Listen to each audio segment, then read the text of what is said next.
Hello everybody and welcome. Thank you for taking time out of your busy day to join me on our Tuesday quilting. Okay, I got the instructions done for the Kaleidoscope quilt. I just wanted to show you what they're going to look like. There's several pages. So this is what it's going to look like. It's called Carly's Kaleidoscope. So many colors, so many looks, because I've given you different options right here and different designs, but I'm really hoping that what you'll do is take this pattern and do your thing, what you like, the colors that you like. So right here, I'm sorry, my printer wasn't that great, so is the design without any of the little blocks on the sashing. Here I have the one that looks like the quilt on the back, and this is the one that I have sewn because it's a little different, and I told you I don't like to make the same quilt twice. So this is the one that we will be quilting and talking about today. But then I've given you other options and other ways to look, and as you're cutting, you're going to have excess pieces that, you know, what do you do with those? Don't throw them away, because I have a little surprise quilt that I want to show you, and I also used a couple of the pieces for the back of my quilt. So don't throw anything away yet. I mean, you know, the end of the world hasn't come, and we need our storage of fabric. So anyway, I'm looking forward to emailing this out to all of you who want it. So just let me know. Email me at carla@graceframe.com. I love to hear from you. I love your comments, your feedback. Yeah, just email me and let me know that you want this, and I'll send it to you. Okay, this is going to be a two-part series for this. I wanted to talk about setting your quilt up for quilting. And how you go about doing that, and picking thread colors, just kind of give you some ideas and thoughts that maybe you haven't thought about. And then I wanted to talk to you about how to put your quilt on. So I haven't finished putting my quilt on, and then the care and a little bit of the care and maintenance and picking out designs. So I just want to talk to you about that today, and then next week we're going to jump in and actually do some of the quilting. But I wanted to talk to you about, because these are important steps. It's like picking out the colors to your quilt. It takes a little while, and you know, you have to ponder over them and think about them, and picking a design is just as important, because it adds an extra element to your beautiful quilt. So anyway, so let's talk about putting our backing on first. So I've pieced my backing. I love pieced backings. That's just my thing. You don't have to piece your backings. You can use one piece or two or three, or I don't care. You, like I said, you quilt how you want to quilt. I just like pieced backings, and so that's kind of my thing.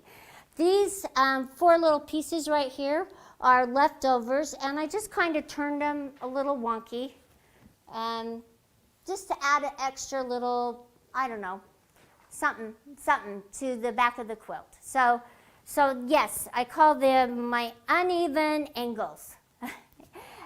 So anyway, as you're putting your quilt on, you will fold the top portion in half lengthwise to find your center. And I just fold it in half and I crease.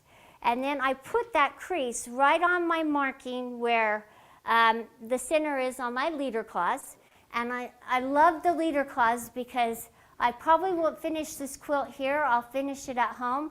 So I'm able to take my leader cloth off and put it back on when I get home to finish quilting it. So it's nice to have a couple of sets if you have a couple sets. So I just pin from the center out both directions. So I'll start and pin from the center out this direction and pin from the center out that direction. All right, so I'll do the same thing for the bottom of my quilt, and I'll do that on this pole here. This is the backing fabric pole, or the belly bar. It has lots of different names, okay? This here is the take-up rail because it takes up all 3 layers of your quilt as you're rolling. But this right here, they sometimes call it the belly bar, and sometimes it's just called the backing fabric rail or pole. Okay, so you'll do the same system. You'll fold it, find your center, and then pin from the center out. Now as you're rolling it up, if you have a quilt that has selvages on it, selvages are the little ends on the fabrics, and they're a little tighter, always cut your selvages off, and then you can iron your seams open. Sometimes it's really nice to have a little wider stitch because it'll lay a little flatter. If you have a stitch that's so close together, it's going to kind of pucker and bunch up. So make sure that you just kind of loosen that stitch length on your machine so that you can have yours laid nice and flat. Now, you can iron it nice and flat, and then as you're rolling, just make sure I always go from the center out just to get those wrinkles out. And as I'm rolling, I kind of try to eyeball and make sure that it's just rolling nice and evenly. So this right here is a little off, but you know, my backing may not be straight up on top as well. So just make sure you get all those wrinkles out. And then just make it nice and taut. And then you just lock it into place. So now your backing is locked into place.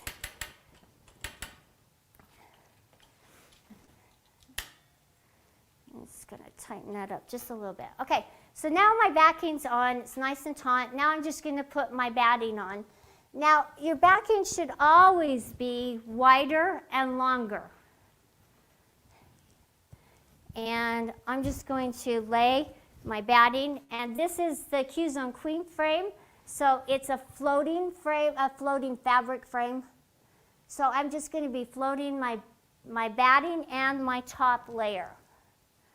And I kind of want to center my batting because I know that this is wider. And your batting, okay, because I like a double batting. There is a wrong side and a right side to the batting.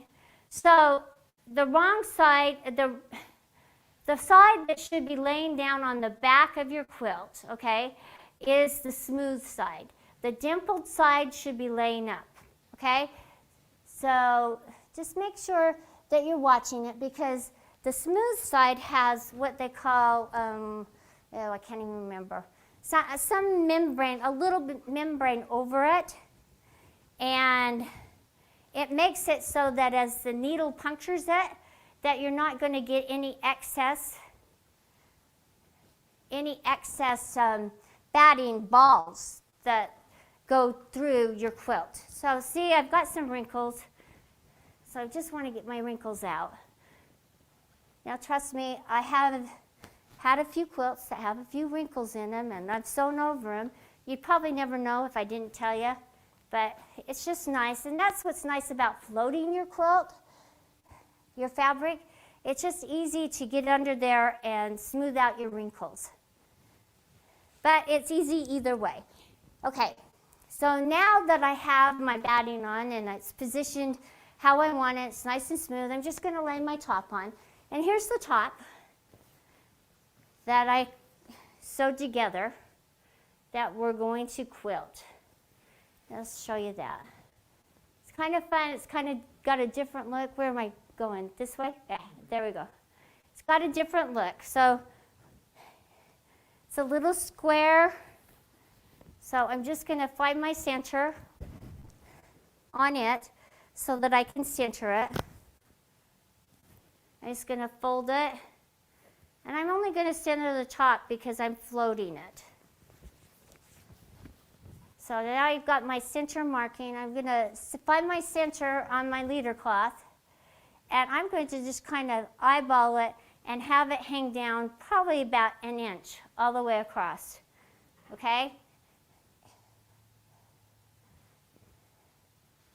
There we go. All right. So, forgot one thing here, and I wanted to show you. I'll turn my machine on. Okay? So, one thing I really like to do, let me roll the quilt, okay, before I put my top on, is I like to roll, let's pull my my top out. I like to roll my batting up underneath and onto my take-up rail right here so that it's rolled inside, rolling up inside it. And then I like to take my machine. It's not turned on, but I want to show you. All the way to the left section, okay? And then I like to push it towards the back. And then we're going to talk about the height of this pole and everything in a minute. But I push it so that the throat, so that the foot, now let me adjust this. Adjusting, okay. So what I'm going to do is adjust it so it's a finger width up off of the plate of the machine on this side. And notice that as I adjust it down, the clearance so that the foot can hit the back of the pole. And I want to make it sure that it's going to roll freely and not rub, because that's not good with the automation. And so you'll just push it back and see how the foot right here is hitting the back of the pole. I turn on the machine and make a straight stitch all the way across. And this gives me a straight line all the way across so that I can line up my top. And so I'll get back there in a minute and we'll turn it on and I'll show you exactly what I mean. But anyway, let me adjust this one as well because it's up a little high. So when you adjust one side, you always need to adjust others. And there's helpful guides right here on the take-up pole and on your fabric backing pole right here to help you know how to adjust it. Now this pole right here should be even with the lowest part of your take-up pole. So that's how it should be. So you should be able to kind of eyeball it. It should be the lowest part. So I'll come down here, put my arm under here, so it should be just like that. And this could probably go down just a little bit, but we don't need to. Okay, so anyway, let me turn on the machine.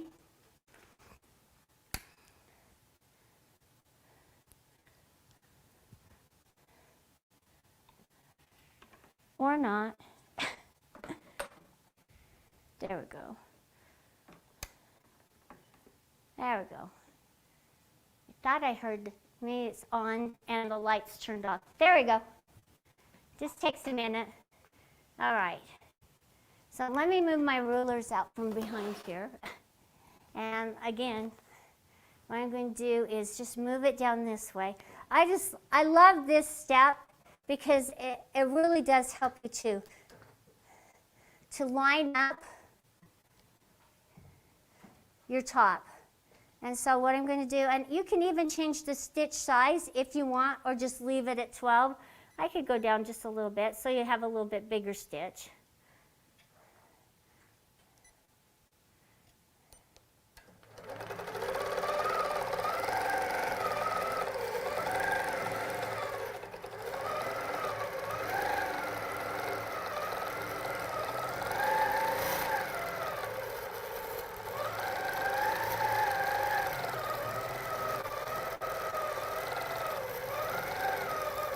And using the belt, it keeps it nice and straight. And you can see I need to tighten that up.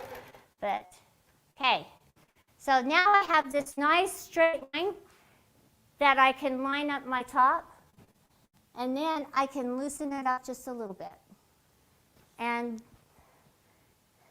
so that's just one of those little things that I like to do, and that maybe will help you. Now, you can't use that step with the domestic machine, so you'd probably have to get a ruler out and measure, but the ruler isn't any harder. I just put the ruler right up against this and just do a straight line across. So there's a couple ways to help you attach your quilt nice and straight and smooth. Okay, now I can go ahead and tack down my top. Now, tacking down your top, some of you really like to baste. I don't like to baste because I really don't like to change modes. But I will change the stitch size to maybe 6, and I'll sew right along the top and tack it down, and then I'll come down as far as I can go. So I'll start over here, and I'll tack it down, start over here, and then move up, and then across the quilt. So that's what I like to do to tack it down. So let me talk about a couple of features when it comes to getting your machine and frame ready for the quilting. Make sure that you have your little tools here and ready for quilting. And make sure, I'm going to come around back here. So I'm going to tighten this knob here. So hopefully my tablet's not going to be chipping and toppling over like it was. Okay, so I tightened up my knob. I just want to make sure that my belts, because I'm using the automation, are nice and tight.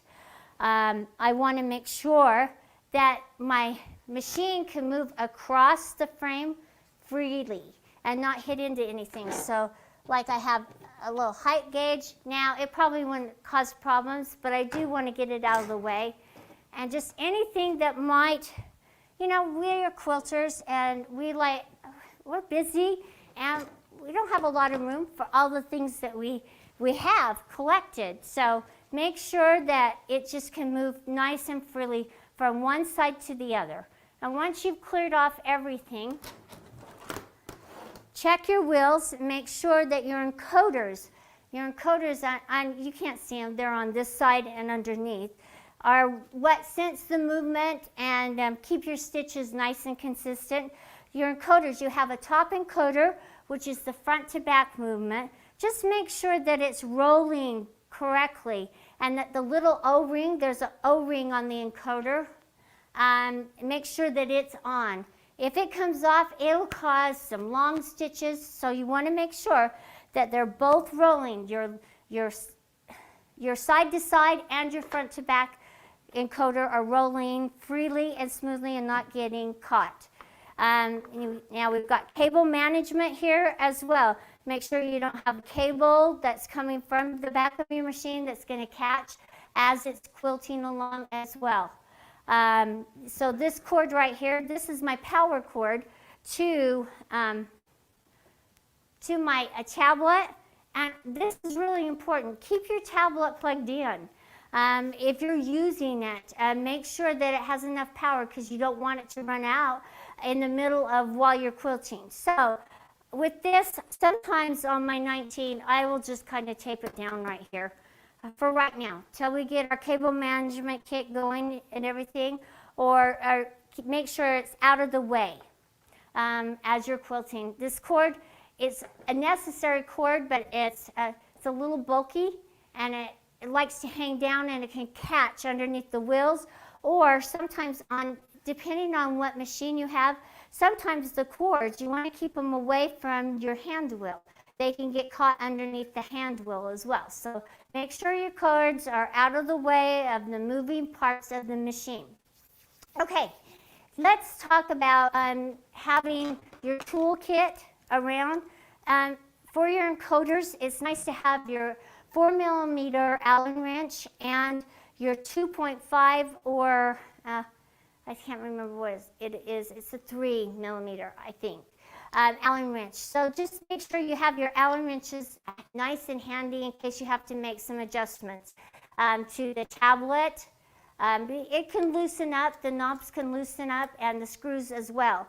So it's nice to have these handy so you don't have to go run and get them if you run into something that's loosened and you don't want to stop quilting for too long. You just want to get back to it. Make sure you have your bobbins wound and ready to go and your thread picked out. So that leads me into my next area. I want to talk to you about thread colors, and then we're going to talk about pattern designs. So as you're picking out thread colors, it all stems on the look that you want. Okay, so I don't want to detract with this quilt here. by using a really loud color or a bright color. I just want it to blend in because I like the design that is on the quilt, and I don't want to have the quilting of a bright color on my dark blue on my border and in here, and I don't want your eye to go to that. So I'm just going to use dark blue.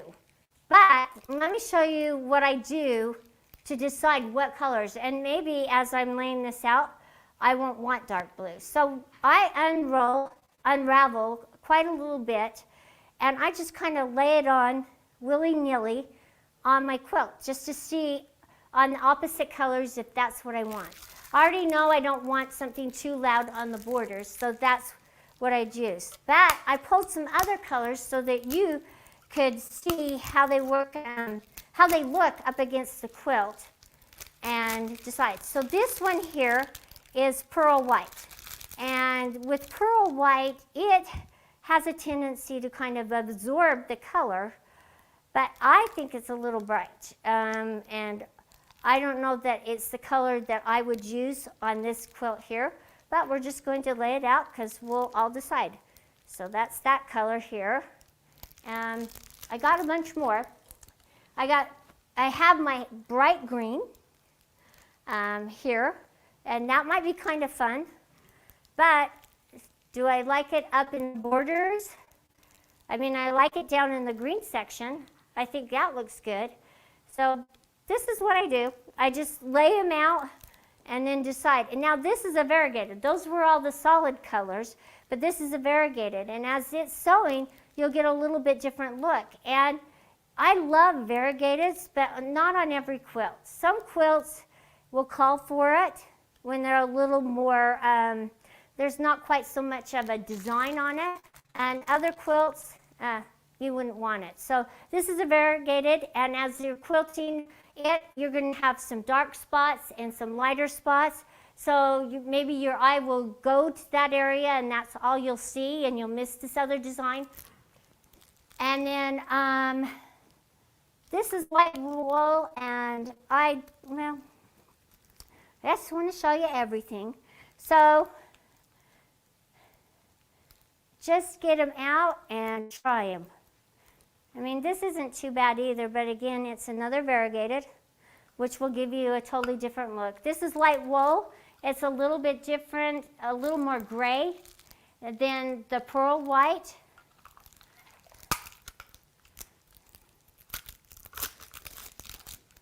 I should have had these open, I'm sorry. I was thinking that maybe I didn't need to open them, but I really feel like I do, so you can see the differences. So that's the variety. Now this one right here, I know is not going to work, but I brought it out because it's more this color here, and I just don't like it on the dark blue, but you might. That might be your preference. It's not mine. This blue here has purple in it.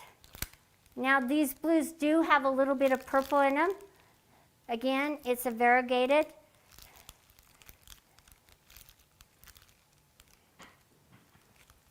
But by unraveling some of the thread and laying it on top, you get an idea of what it's going to look like when it's sewn on, and you can eliminate and decide which one you want to go with. So anyway, that's just a little bit about thread. Now, our finesse thread is awesome. It's a little, it's a heavier weight. It's a 50 weight. It's a polyester, but it feels like cotton. It really does. It has a little bit of stretch. So as you're quilting, it kind of gives that little stretch. And that little stretch also helps it lay in the quilt instead of on the quilt. That's what I like about it. Some threads, they lay on the quilt and they just look artificial and they don't look nice and soft and natural. With the finesse thread, it does. And that's what a shout out to our finesse thread. I love it. And we partner with Wonderfil. They have just been a great partner. I'm going to tell you a secret. We're getting a few more solid colors in. So I'm looking forward to introducing those in the near future. So they're coming very quick. On the slow boat from China.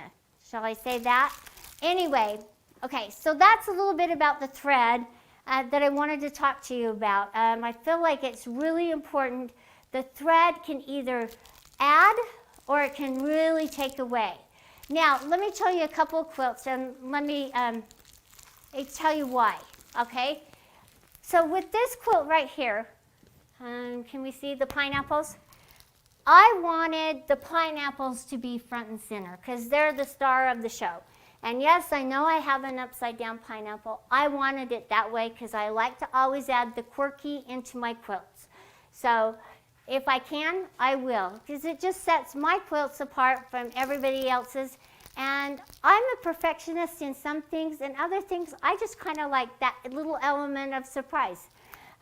So if you see the pineapple quilt at a quilt show, yes, we know that the pineapple's upside down, okay? So anyway, so I quilted the background of this with a solid, talking about using more than one color of thread. I love that you can add elements, and it helps to add that extra little pop when you're using different colors. So I did the background in gray so it would blend in, but I wanted the pineapple to kind of stand out because pineapples have that texture. So I used a yellow, and on this one I used a lime green. So I did try to work in some, so I used two different colors. So, and I used the lime green on the top here, and I used the yellow on some of them, and then you used the lime green for some of them as well. So it turned out really fun. And for the border, instead of using the gray, because I kind of wanted the border to stand out, I used the lime green. It looks close to yellow, but it's really lime green. So anyway, that's how that was quilted. Now on this quilt over here, on my Kaleidoscope, Brian, I'm going to give you a workout today. My Kaleidoscope quilt that I first quilted, you can see that I used a hot pink. It's a hot pink, and I quilted this before we had our thread. So I used glide thread, and I do like glide thread as well. You see that the glide thread has a little shiny sheen to it, but that's what I quilted it with. And so when I was deciding what design I was going to pick and use, I wasn't quite sure. So how I quilted it was I quilted each block as a block design. So this is a design, this is a design, so I set it 4 times so it would work. So it'd come out even. Instead of, because I was working on a machine that was a smaller throat, and so I couldn't quilt the whole block size all at once. So I think I used the 15-inch, the 15R on this quilt, and before we had the 19, and I think the 21 was just, I was testing out some things, and so I always test the machines. So I was testing that 15R and some new features, and that's what I quilted it with. So because I couldn't quilt the whole block, I just kind of did it in sections, and it turned out really nice. Now the sashing was really easy to do with fabric comp, and I'll talk a little bit about fabric comp next time when I'm showing you how to quilt it, how great it is and wonderful, and I'll show you how it works. But anyway, this is how I quilted it, and I found a sashing design that works well. It has the little circles in it, just like the circles in, I think this is called a chicken scratch design or something. It turned out really cute. And I purchased the designs from Ambrite. I also like Wasatch Quilting. And they have some great designs for different blocks and whole quilts, and so the sky's the limit when you purchase designs. You can also go broke purchasing designs. So anyway, that's what I did with this quilt. And it turned out really nice, but it's so totally different from the quilt I'm going to quilt for you now, because like I said, it has the sashing in it, and this one doesn't. I have butted all my blocks up next to each other to achieve a different look. And so let me jump in and let me show you really quickly what I was talking about in sewing my top down. And then I wanted to jump in and talk about designs and patterns, because next time I want to show you the actual quilting, because I want to show you a little bit about borders and corners and how it works and how nice a feature it is. And then I wanted to show you fabric comp and what a great feature and addition to your quilting that is. Fabric comp is a gold feature as well as borders and corners. So if you're thinking of the gold features and are waiting for me to show you how they work, I will be showing you next week the borders and corners and those features. And maybe we might have a minute to show you maybe a couple more. But I want to talk to you about our spring fling. So I don't know, I haven't quite decided whether I want the bright green or the dark blue. I might use both. I'm still pondering over that. So let me show you about tacking your quilt down and why it's just as easy to move your stitch length down, especially if you have a 19. You just use the touch button and you can move the stitch SPI down to 7 or 6, or you can use your buttons as well. So I'm just going to move it to the side, and I'm going to pull it forward as far as I can. Okay, and I'm just going to, right here on the edge, I'm going to pull up my bottom thread, and I'm just going to start tacking it down. Now, I put my hands like I do with the ruler, just to kind of hold it down and move it in like little sections, and I'll keep moving my hands and readjusting. So I just want to move right along the edge. And I don't have to do the whole quilt. I just want to kind of show you how I use my hands to help hold it nice and straight. And I just kind of go slow because I've moved the SPI to a slower mode, so I can move a little slower. And it just makes it nice work, and you can see I'm able to stay right next to the edge. Okay? Okay, keep going. I got caught up on a cord there, but anyway, that's my side. Now I'm just going to move across, and I'm going to do the same thing. But this, instead of my hands like this, I will do that. However, it's nice to just kind of push down over your arm, and it kind of helps get rid of those little wrinkles as you're moving along the edge. So let me just show you that really quick. See, as I'm moving along, I'm just kind of pulling down, and it just kind of smooths out those wrinkles. And because I already have my line, it's just giving me nice close. And if I had to unpick for some reason, my stitches are bigger, so they're easier to unpick. But they're not a base stitch, so they're not so big. The reason I like this size stitch is it holds it nice and stable. The base stitch, sometimes they can be a little wide or a little long, depending on how fast you're moving it across. And those of you who love the base, all you want. I just don't particularly want to, so I don't want to change modes, so I just use a regular stitch. I just turn down my SPIs. So anyway, that's a little bit about the preparations for getting ready to quilt. So one other thing, I'll finish this up later. I just wanted to show you how to tack it down.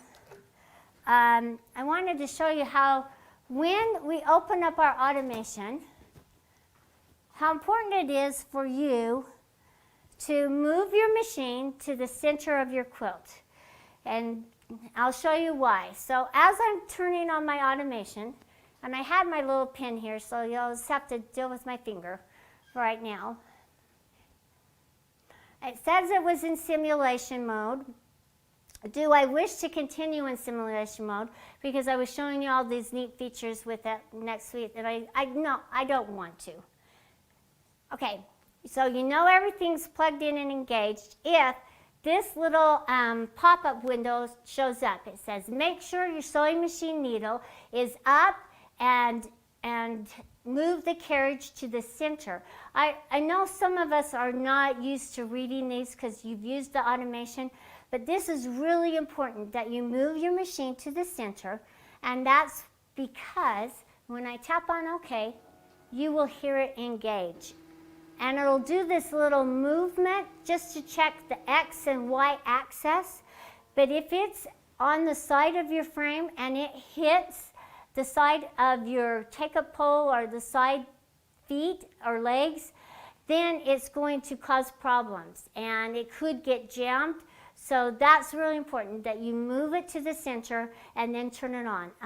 Now it's telling me I need a firmware update, okay? You can do the firmware updates. I'm not going to. So what I will do is say no for right now, but I promise you after this is over, I will do the firmware update, okay?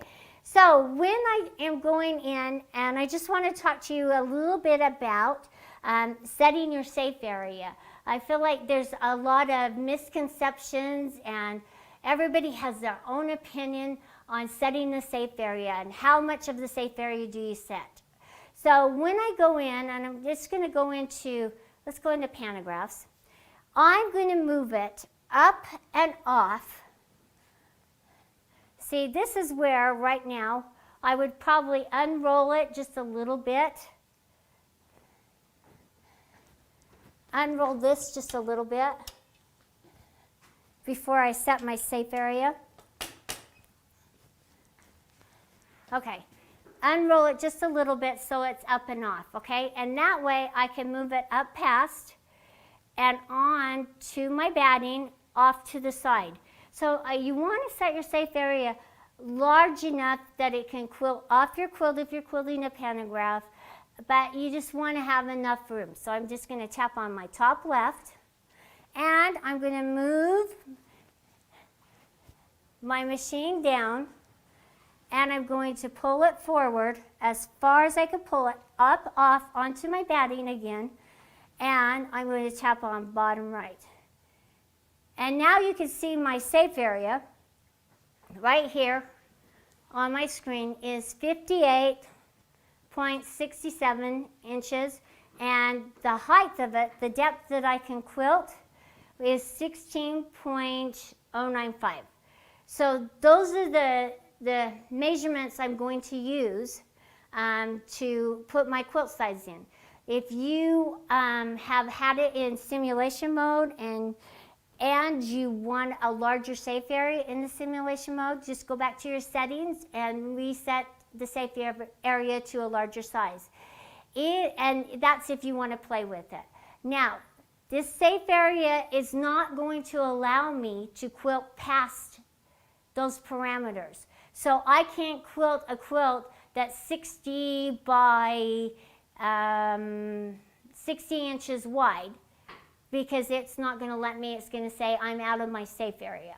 So one of these nice little features, okay, is the ruler. And I just wanted to quickly show you in the ruler, if you ever needed to measure, just a couple of things, because I love this ruler feature, and I just wanted to show you this. So if you wanted to measure like the area right here in your border, okay, this ruler here will measure the length, it will measure the width, the depth, and it will also measure the area. And I just want to show you one little thing about it. And also, it will, if you do your measurements, this section to this section, it'll show you the middle. So I'm just going to show you those three things, and then I'm just going to wrap things up because I love this ruler feature. It's so much fun.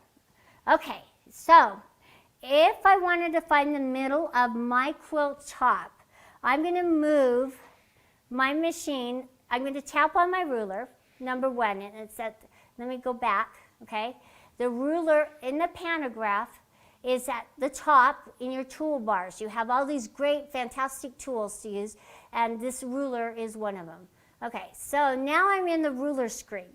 And so I'm going to move my machine over here to the top left corner, just like you did when you're setting your safe area. And you're going to tap on this section of this ruler right here.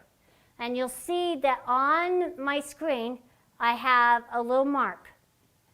And then I'm going to move it all the way over to this other side. And then I'm going to tap on the right side. Okay, so that is my quilt width right here. All right, now this feature is pretty cool. If I wanted to find the center, I'm just going to tap on this little sewing machine. It's going to engage.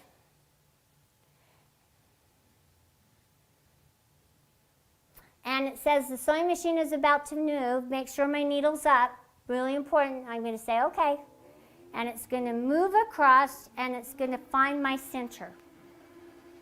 So if you ever need to find your center, that's a really neat feature in the pantograph screen. And you can see, wow, I'm pretty close to where I folded it to put my center to center. So that's a really cool feature.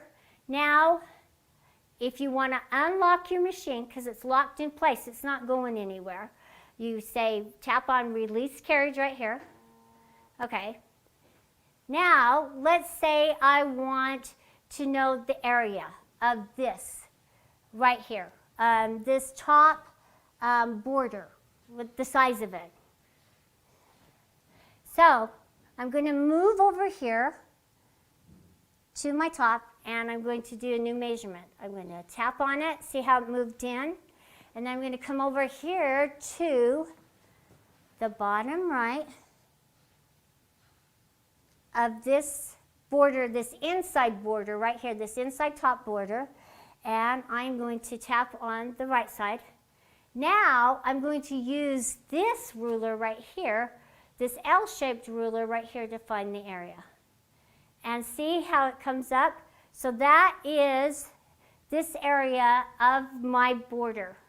Now, say I want to take this measurement here, this 4.175 and 46 inches and some odd things long, and apply it to my screen. So I'm just going to take it, and now I've applied that measurement, so now I have this section of my top border, and now I can go and pick a design and put in this and see what it looks like. So I applied that measurement as my total width and total height. So the height of it's just a little over 4. So let's just go in and select a little design, and let's just do these little hearts right here. Okay, now see what happened? I am in Power Panther mode. At Power Panther mode, takes the size and it puts as many of that design in as it can. So I don't want to be in Power Panther mode to quilt a border design. So I'm just going to go into Basic. And now I'm just going to go pick that design again. So now I have one design and it's stretched out across the quilt. I can add my patterns, and I don't want to add any rows because I'm just quilting a single row. Patterns. And I'll add as many as I like. That looks pretty good. I'm not going to quilt it. I'm just going to show you how I would quilt this. Now, you have two different styles of quilting. You have place as a single pattern or sew in zones. Place as a single pattern is for this moment. If you have one design that you want to place in a single section, on a single section of your quilt, you will quilt with place as a single pattern. If you're quilting across and down your quilt, an edge-to-edge design, then you will use sew-in zones. So let me just show you what it looks like as place as a single pattern. Okay, so as I placed it as a single pattern, I have my triangle block here, because that's what I had last opened when I was using it. And you can see all my little hearts. It looks kind of cool, but I want to just move my setting to 4 points. That's tilted block. See, I have 3 little nodes and 4 points. So now I can go and set this design in the 4 corners of my top border section and quilt it. And that's all you have to do. And it just is kind of fun. So let's just go and do it. Now, one other feature that's really nice that I will show you next time when we come back is the marking tool. I love the marking tool. Do we have time, Bryant? Or Go for about 45 minutes. okay, how much time? Okay. Well, I'm gonna show you the marking tool because I really like it. So the marking tool is in a couple of different places on this screen. It's in the toolbox. There's a ruler feature in this toolbox as well. It's just not as cool as the pantograph ruler. So it's okay, but it just doesn't do everything that the pantograph ruler does. Fighting for that ruler to be in this. It will come sometime soon down the road, but in the meantime, if you haven't played with the ruler in the pantograph, go and play with it and see what it does. It's cool. All right, so now I'm going to move down in my toolbox right here and move and tap on my marking tool. Now I'm in the marking tool screen. So I just want to make sure that my design, as I place it, isn't going to sew outside of this area. So I'm going to use the marking tool and I'm going to tap on add, and you'll see right here on my screen I have a little brown dot, and I'm just going to go down and tap on the bottom, and now I'm just making a line across. I'm going to go all the way over here to this one here, and you could add a few more markings if you wanted. I just didn't want to. I just want to show you what it does. Now I'm going to go back up, and then I'm going to go all the way across. And so it meets back up,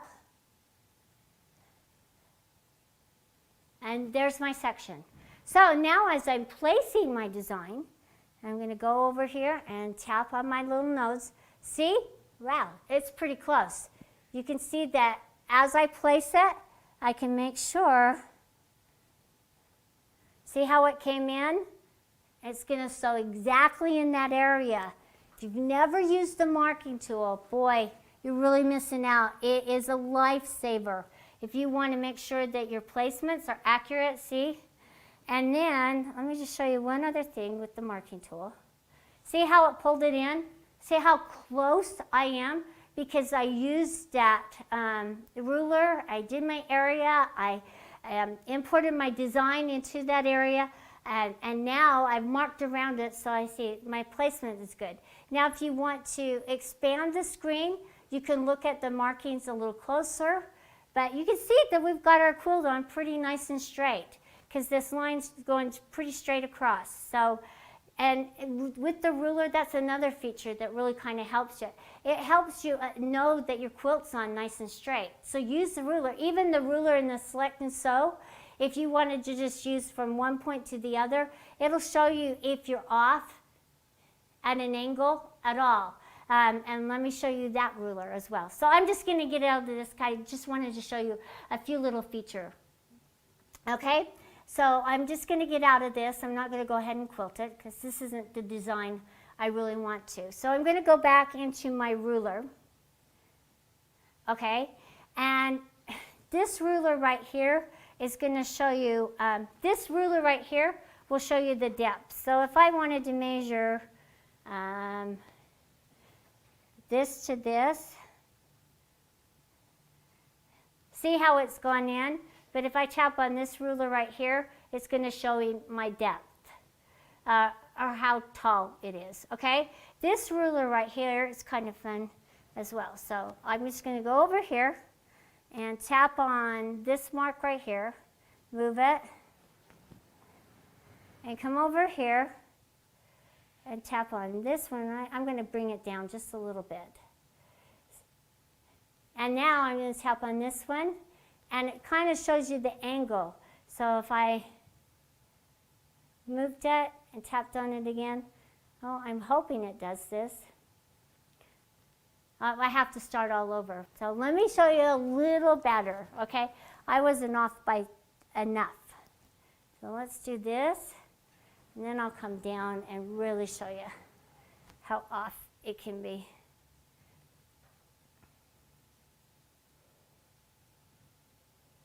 It's not going to show me, darn it. I have to talk to Brad about that. Dang it. There we go. Tap on this one again. That's what I'm trying to. So you'll tap on this bottom one again. This one's the straight one across. This one's the angled one. So there's a ruler, another ruler behind the depth, and that's what that does. So this ruler right here will show you if your quilt's off at an angle. So use them all. Have fun. And explore all these nice little tools that you have. And if you aren't aware of what they are, again, I have my help files. I've gone through each of the screens. I show you what they do and how they work. And I really want you to play with it and become informed and learn the automation and learn about quilting. And then I want to see all your beautiful quilts. So I look forward to you having to join me tomorrow, not tomorrow, next Tuesday. It's been a long week already. And so I'm going to actually quilt the quilt, and I'm just going to show you a few more tips about setting up and picking designs, things like that. So thank you for joining me today. I know your time is very precious and very valuable. I really appreciate the opportunity to sharing my experience with quilting with you. I'll see you next week.